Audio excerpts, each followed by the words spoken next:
नमो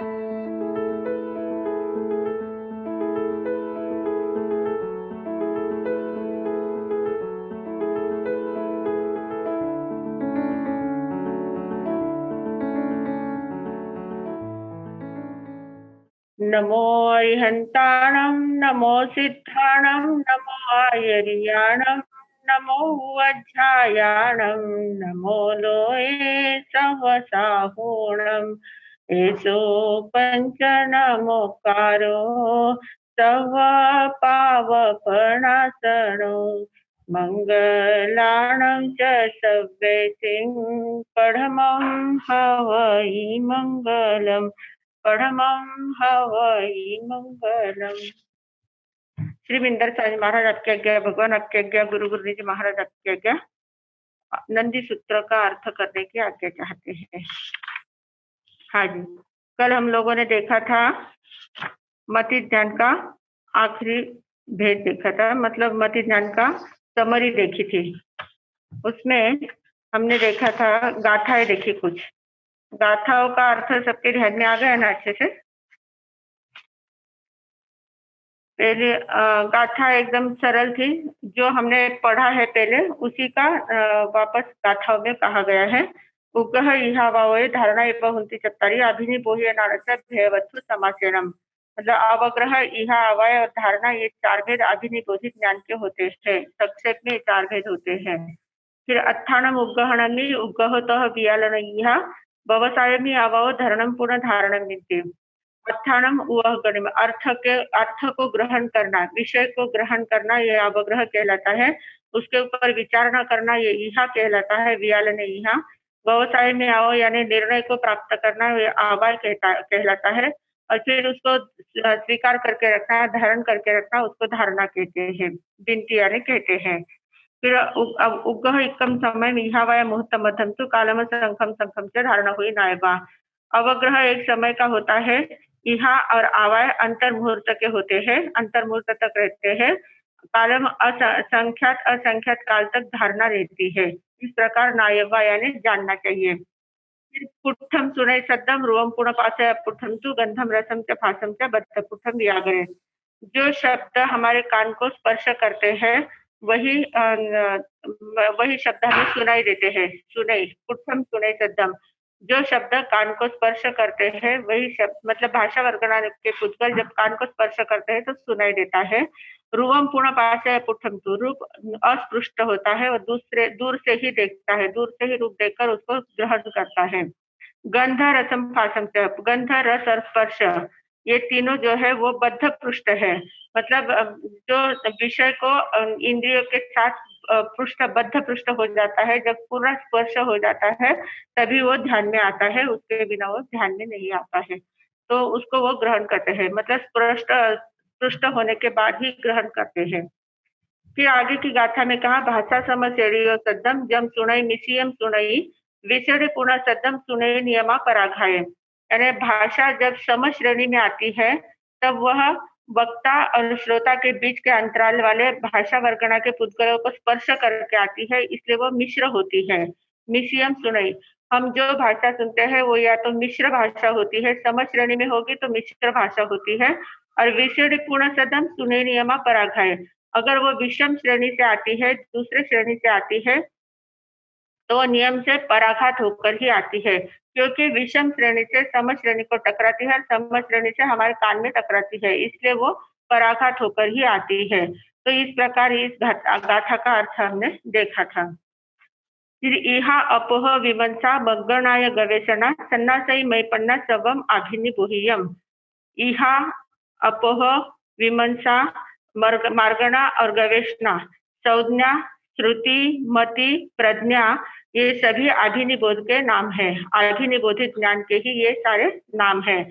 इनका थोड़ा थोड़ा अर्थ अपन ने देखा था, थोड़ा थोड़ा अर्थ में थोड़ा थोड़ा फर्क होता है, बहुत ज्यादा फर्क नहीं होता है। सिर्फ प्रज्ञा और मति में क्या फर्क है, मति जो होती है वो बुद्धि के स्तर पर होती है, प्रज्ञा जो होती है वो आत्मिक स्तर पर होती है, आध्यात्मिक मतलब अंतर से निकलती है, अंतर से जो हमें एकदम से सूझता है, अंदर से हमें जो जागृति आती है, अंदर से जो बोध प्राप्त होता है उसको प्रज्ञा कहते हैं। तो प्रज्ञा और मति में थोड़ा सा अंतर है, बाकी तो सब हमने अर्थ देख लिए थे।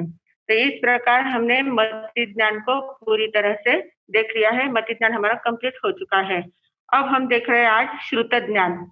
श्रुत ज्ञान पहले गाथा ले लेते हैं। श्रुत ज्ञान से किमतम सूयनान परोक्षम 14 पन्नतम तंजहा अक्षर सुयम अणक्षर सुयम सन्नि सुयम असन्नि सुयम सम्म सुयम मिच्छा सुयम साय्यम अनाय्यम सपज्यवसीयम अपज्यवसीयम गम्यम अगम्यम अंग पविठम अनंग पविठम।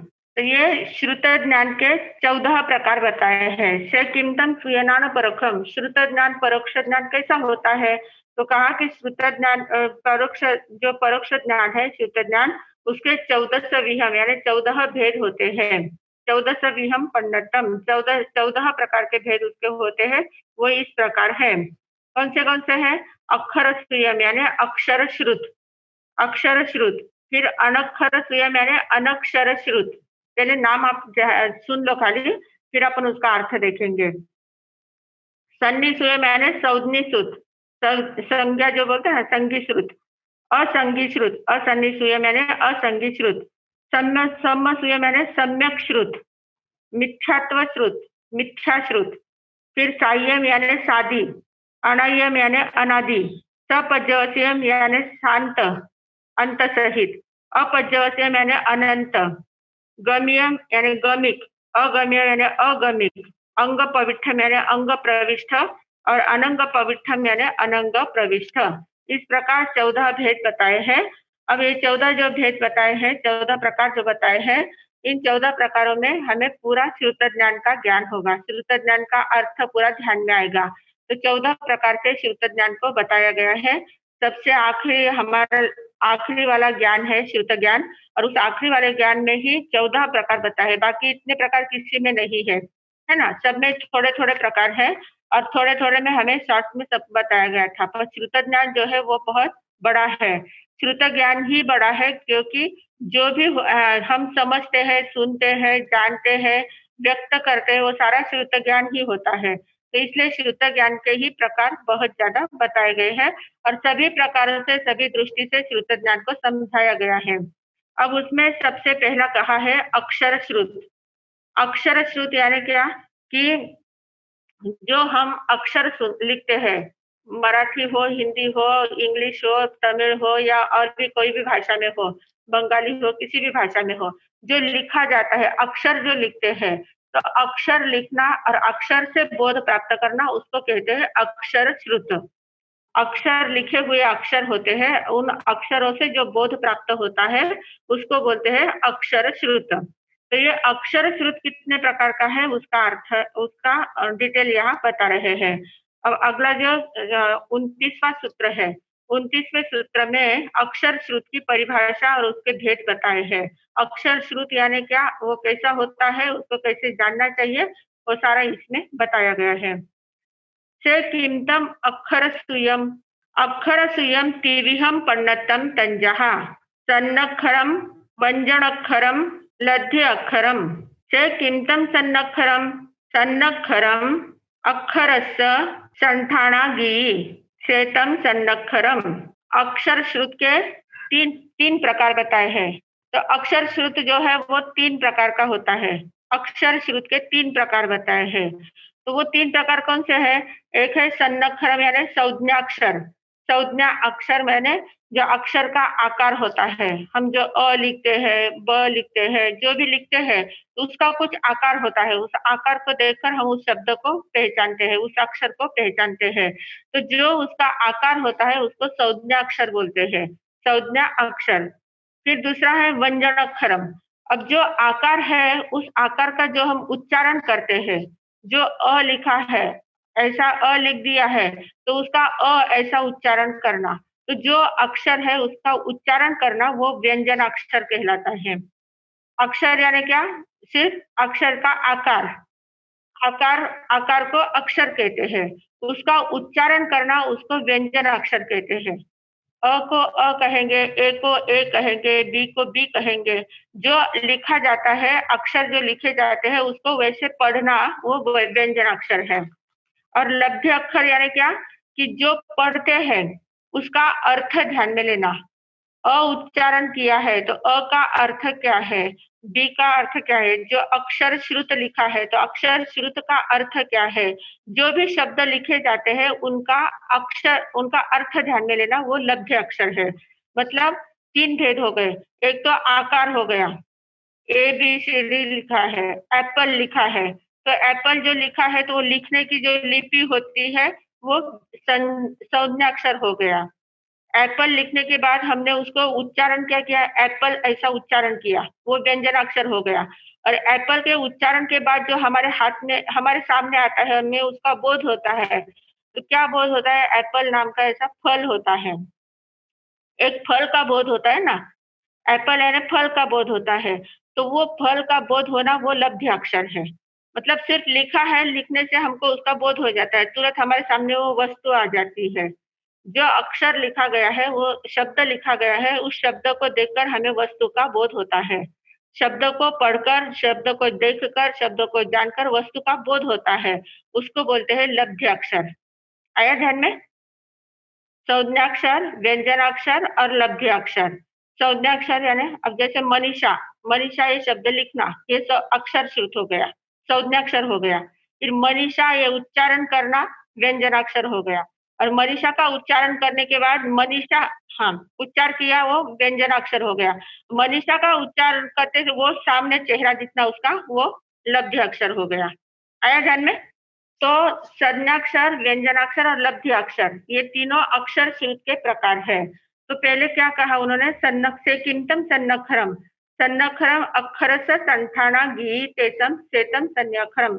सन्नखरम यानी संज्ञाक्षर, अक्षर का, अक्षरस यानी अक्षर का, संठाना गी यानी आकार, संस्थान यानी आकार होता है।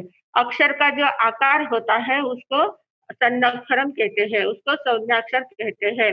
संस्थानागी यानी संस्थानाकृति, कृति यानी आकार, जो संस्थान यानी आकार, आकार की जो आकृति होती है उसको संज्ञाक्षर कहते हैं। आया ध्यान में संज्ञाक्षर? फिर है से से किंतम व्यंजनाक्षरम, व्यंजनाक्षरम अक्षरस व्यंजनाभिलाव सेतम व्यंजनाक्षरम। तो अब व्यंजनाक्षर यानी क्या, ऐसा पूछा, से किंतम व्यंजनाक्षरम, व्यंजनाक्षर यानी क्या? तो व्यंजन अक्षर, अक्षर का व्यंजनाभिलाव यानी अभिलाप, मतलब व्यंजन का जो उच्चार करते हैं, अभिलाप करते यानी उच्चार करते हैं, व्यंजनाभिलाव यानी अक्षर का उच्चार करना। तो उसको मतलब जो पढ़ते हैं हम, पढ़ना ये व्यंजन अक्षर है। जो अक्षर हमारे सामने है उसको वैसा पढ़ना, उसको व्यंजन अक्षर कहते हैं। जो लिखा हुआ है वो संज्ञाक्षर है, उसको जो पढ़ते हैं वो व्यंजन अक्षर है। और पढ़ने के बाद जो बोध होता है वो लब्ध अक्षर है। आया ध्यान में? 3 बातें होती है। जो लिखा जाता है वो संज्ञाक्षर है, जो पढ़ा जाता है वो व्यंजन अक्षर है, और उसे पढ़ने के बाद जो बोध होता है वो लब्ध अक्षर है। मतलब एक ही शब्द के 3 प्रकार होते हैं, लिखा जाता है, पढ़ा जाता है, तो समझा जाता है। तो व्यंजनाक्षरम यानी क्या? व्यंजनाक्षरम अक्षरस व्यंजनाभिलाव सेतम व्यंजनाक्षरम। अक्षर का व्यंजन मतलब अभिलाप होना, मतलब उच्चारण करना, अक्षर का उच्चारण होना, उसको व्यंजनाक्षर बोलते हैं। फिर से किंतम लद्धि अक्षरम, लद्धि अक्षरम अक्षर लद्धियस्य लद्धि अक्षरम समुपज्जयि तन जहा तो इंद्रिय लद्धि अक्षरम, चक्षिंद्रिय लद्धि अक्षरम, घ्राणेन्द्रिय लद्धि अक्षरम, रसनेन्द्रिय लद्धि अक्षरम, हासेन्द्रिय लद्धि अक्षरम, नो इंद्रिय लद्धि अक्षरम, चेतम लद्धि अक्षरम, चेतम अक्षर सुयम। तो अब ये लद्धि अक्षर यानी क्या कहा कि अक्षरस लद्धि अक्षरम समुपज्य, लद्धि अक्षरस अक्षर लद्धि अक्षरम अक्षर लद्ध्यस लद्धि अक्षरम समुपज्जयि, यानी लब्धि अक्षर यानी अक्षर लब्धि, अक्षर की लब्धि जो होती है, लब्धि यानी उसका अर्थ जो होता है, अर्थ बोध जो होना चाहिए, जो अक्षर हम पढ़ते हैं उसका जो बोध होता है उसको लब्धि अक्षर कहते हैं। समुपज्जय यानी उत्पन्न होता है, मतलब अगर लब्धि अक्षर से अक्षर की लब्धि यानी बोध प्राप्त होता है। लब्धि अक्षर के कारण अक्षर का बोध प्राप्त होना उसको लब्धि अक्षर कहते हैं। आया ध्यान में? तो ये लब्ध्य अक्षर कितने प्रकार का कहा है? 6 प्रकार का कहा है। लब्ध्य अक्षर 6 प्रकार से होता है। कौन से 6 वो हमें पता ही है। सोइंद्रिय यानी श्रोत्रेंद्रिय लब्ध्य अक्षर, चक्षुरेंद्रिय लब्ध्य अक्षर, घ्राणेन्द्रिय लब्ध्य अक्षर, रसनेन्द्रिय लब्ध्य अक्षरम, शास्त्रेंद्रिय लब्ध्य, स्पर्शेंद्रिय लब्ध्य अक्षर, नो इंद्रिय लब्ध्य अक्षरम, इस प्रकार लब्ध्य अक्षर हुए। अब ये जो 6 भेद बताए लब्ध्य अक्षर के, तो ये 6 भेद कैसे होते हैं ये हम थोड़ा सा इसका डिटेल में देखते हैं कि श्रोत्रेंद्रिय लब्ध्य अक्षर यानी क्या? श्रोत्रेंद्रिय लब्ध्य अक्षर इसको क्या कहते हैं? तो कहा कि जो हम श्रोइंद्रिय लब्ध्य अक्षरम यानी क्या हो गया? श्रोत्रेंद्रिय का लब्ध्य अक्षर, मतलब कान में हमारे जो शब्द जाते हैं, कान में शब्द जाने के बाद जो हम भाषा सुनते हैं, वो भाषा जीव शब्द है, अजीव शब्द है या मिश्र शब्द है, इस प्रकार किसके द्वारा कही गई है, कौन सी भाषा बोली गई, कौन से शब्द हमारे कान में गए हैं, उस शब्दों का अर्थ क्या होता है, वो हमारे काम का है या बिना काम का है, उससे हमें ज्ञान प्राप्त होगा या बिना काम का कचरा हमारे दिमाग में आएगा। इस प्रकार का जो भी हमें बोध होता है, शब्द सुनने के बाद जो भी बोध होता है वो श्रोत्रेंद्रिय लब्ध्य अक्षर कहा जाता है। क्योंकि हम जो भी बोलते हैं वो शब्द रूप में ही बोलते हैं। किसी के साथ भी संवाद साधते हैं तो शब्द रूप में ही साधते हैं।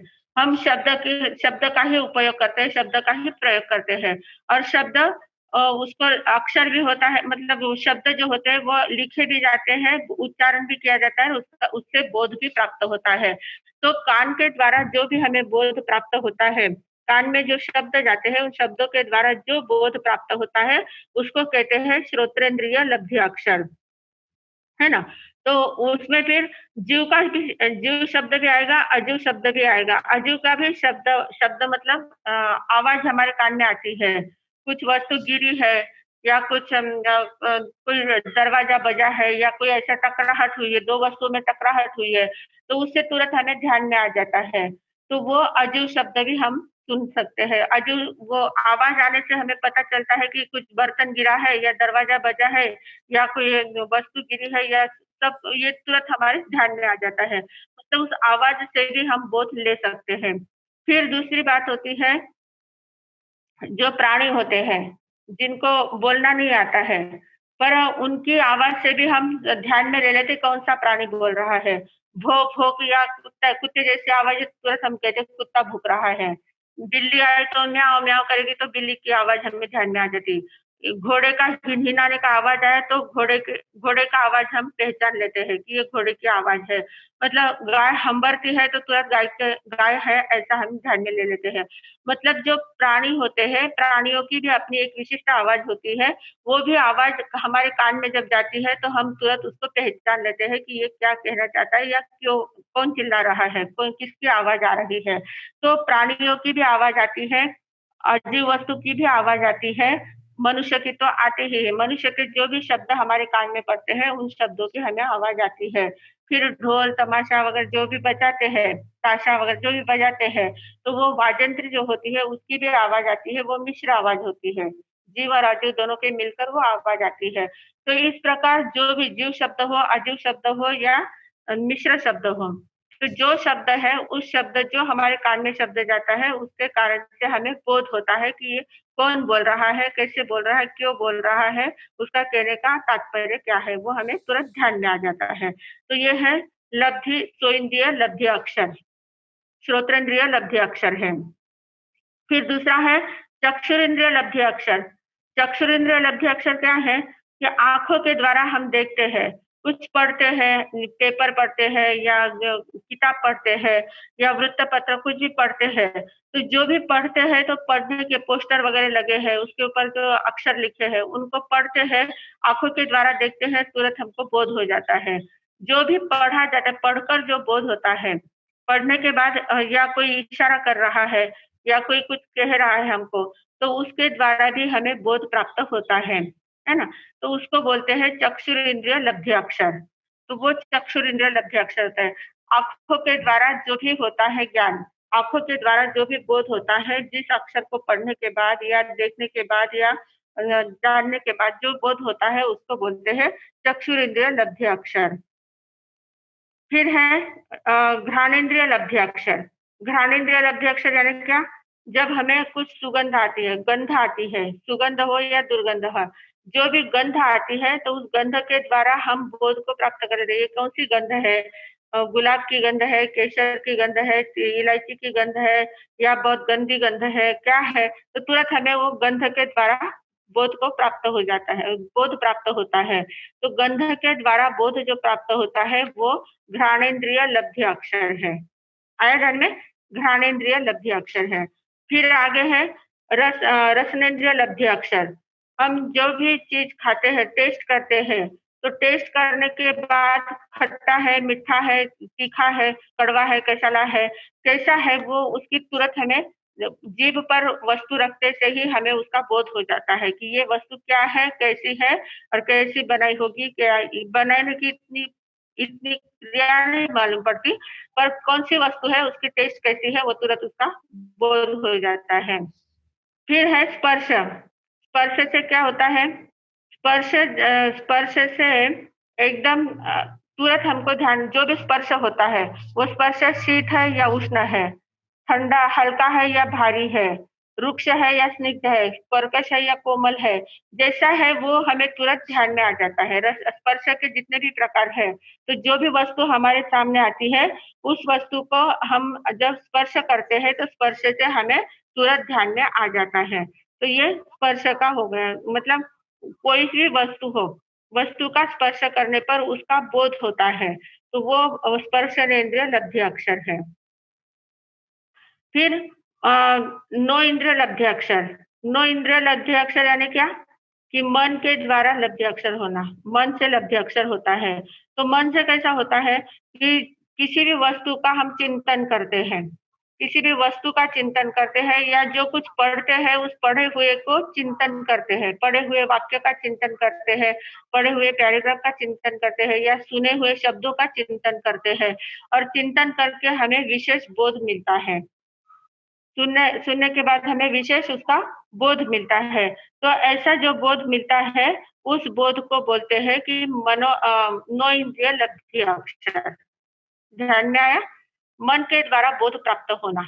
मन के द्वारा बोध मतलब क्या होता है कि मन के द्वारा जो भी अनुभव किया है उसका चिंतन मनन होना।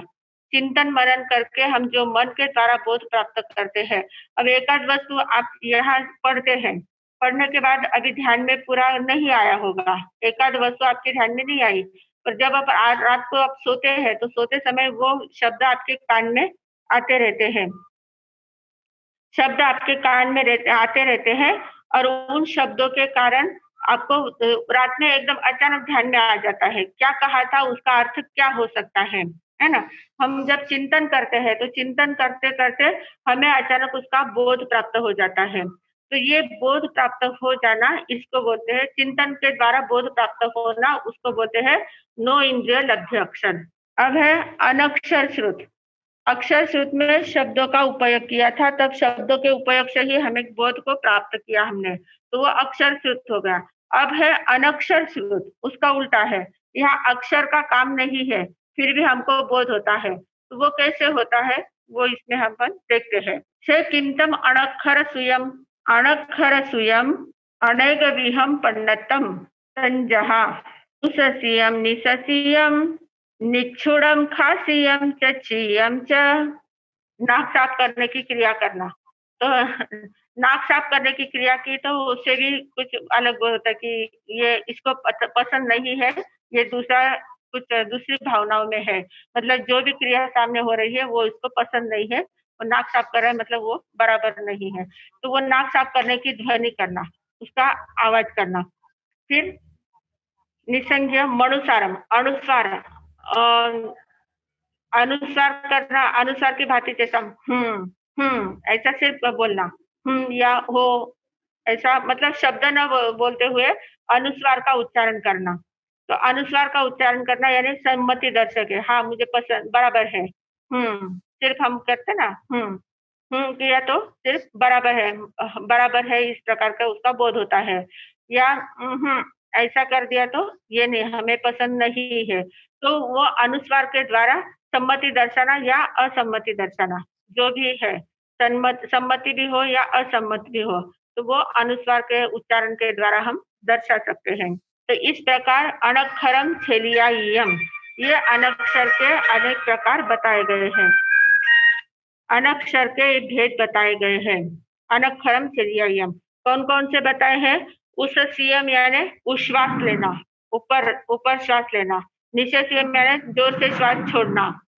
निक्षुरम यानी थूकना, थूकना। खांसीयम यानी खांसना, खांसी खांसी लाना। चीयम यानी छींकना, छींकना। निसिंघियम यानी नाक नाक साफ करने की आवाज करना, सिर्फ आवाज करना नाक साफ करने की। और मनुसारम यानी अनुस्वार युक्त उच्चारण करना, अनुस्वार का उच्चारण करना।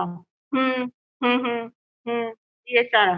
तो ये सब क्या होते हैं? अनक्षरम छेलियायम, ये अनक्षर के भेद बताए गए हैं। छेलियायम यानी आदि, आदि आयम यानी आदि भेद बताए गए हैं, सेटिक आदि भेद बताए गए हैं। तो ये अनक्षर सेतम अनक्षर सुयम, ये अनक्षर श्रुत के प्रकार हुए हैं। तो ये जो श्रुत ज्ञान है, श्रुत ज्ञान में हम 14 प्रकार हमको देखने हैं। 14 प्रकार में पहला है अक्षर श्रुत और दूसरा है अनक्षर श्रुत। आज हाँ, आज हम इन दोनों को देखा है। अक्षर श्रुत के कितने प्रकार है? 3 प्रकार है। अक्षर श्रुत के 3 प्रकार कौन कौन से? लध्य अक्षरम, सन्नक्षरम, ण बड़ा बोलना है, सन्नक्षरम, सन्नक्षरम नहीं बोलना, सन्नक्षरम। हाँ, व्यंजनाक्षरम, लध्य अक्षरम। तो ये 3 भेद अक्षर श्रुत के हैं। तो सन्नक्षरम यानी अक्षर शब्द का आकार, आकार, अक्षर का आकार, उसको सन्नक्षरम बोलते हैं। व्यंजनाक्षरम यानी उच्चारण, अक्षर का जो उच्चारण किया जाता है वो व्यंजन अक्षर है। और फिर लब्ध्य अक्षर यानी अक्षर का बोध प्राप्त होना,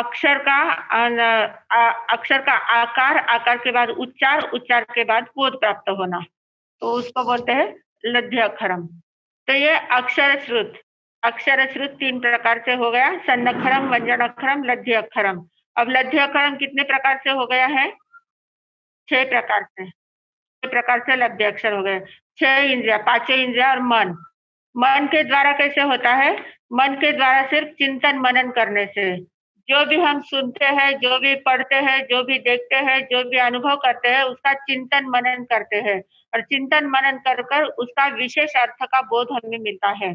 जब हम किसी भी बात का चिंतन करते हैं, तो चिंतन करने के बाद वो बात हमारे पक्के दिमाग में भी बैठ जाती है और उसका विशेष बोध हमको मिलता है। आए के ध्यान में?